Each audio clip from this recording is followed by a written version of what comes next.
Hello everyone. This is our group project for the final project. We have four members total in our group. My name is Fang Li. My name is Jason Light. My name is George Minas. And my name is Corbin Jones. All right, and we're here to present our final project demonstration. What we have done is a handyman service platform. Basically, it enables home technicians such as plumber, electrician, and cleaners to register on the system and list their professional skills. Uh, this platform or the system will allow a technician to register for his skills, his location, availability, etc. He or she can then provide the services, and then once they registered, their their profiles will be stored in a database so that the homeowner can find a qualified service provider based on their needs and the location.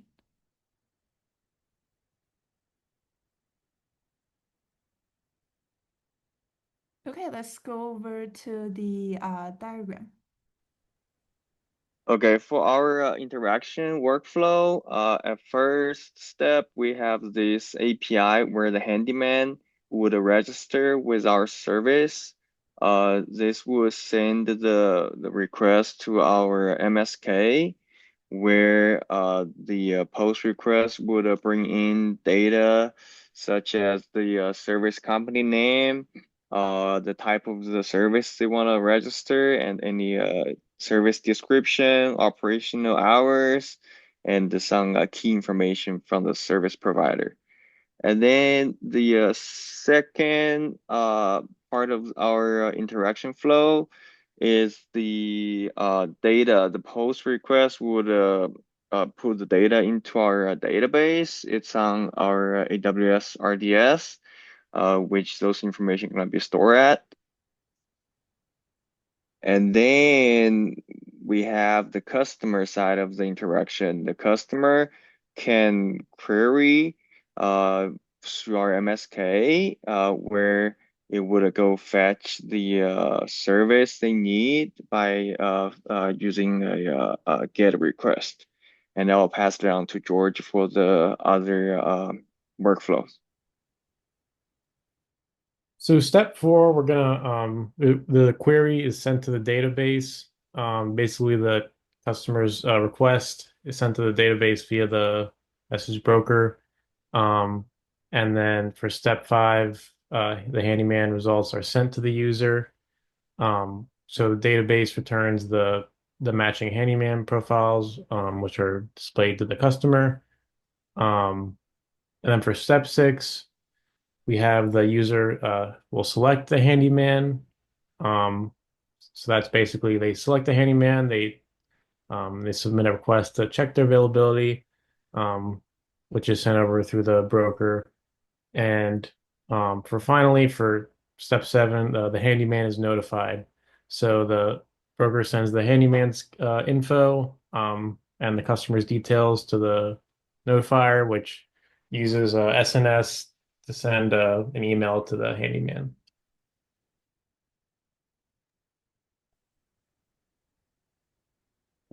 Great. Now we have a quick demonstration of all of the services. So we have in a few different terminals, we were running some stress testing here, but we have our producer.py running in this terminal, and then we have the subscriber running with some detailed logging, so that way we can see exactly what's going on in a separate terminal.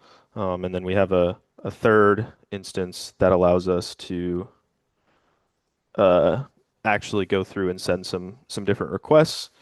So we have a new registration request queued up here. So this is going to the register endpoint um, on the producer. So the producer exposes three different REST API endpoints. So a registration endpoint, a search endpoint and a select endpoint to carry out all the functionality that was just described.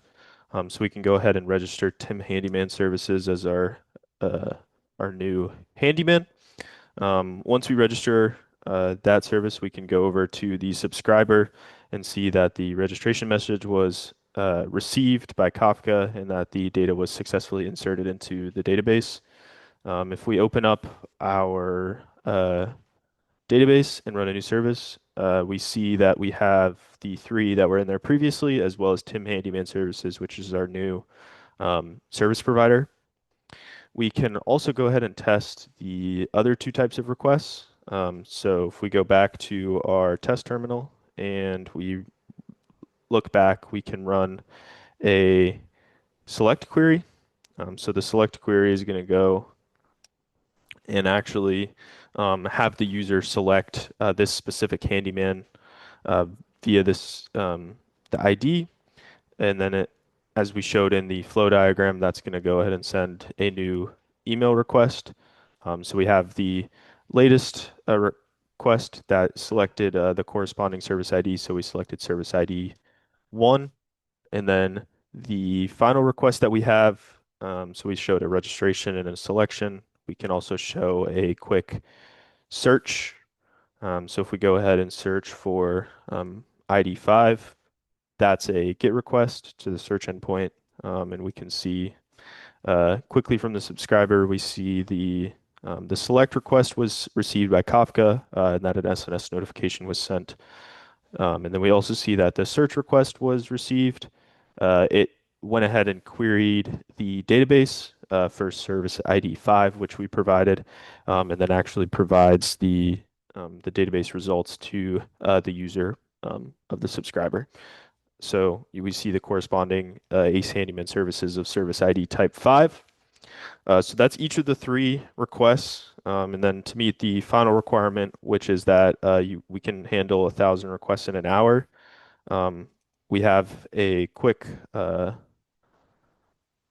um, Python stress test script to run 1,000 search commands. So we can go ahead and run this. It's going to take just a little bit. But if we go back to the subscriber, we can see a number of those search requests coming through, keeping those consistent so that way we can see the results as they're coming in, searching for ID 5. But as you can see, the system is responding in near real time. So definitely meeting the under 5-second requirements. And this is hitting the REST endpoint, going through the message broker from the producer to the subscriber, and then also querying the database. So outside of SNS, it is using all of the different services, and so then we can see all of them coming through. So this is going to take a while to run, but it can definitely process 1,000 requests. It takes about 2 minutes to run, and the Python script will be provided in the Git repo as well. That covers it for our demonstration. Thank you.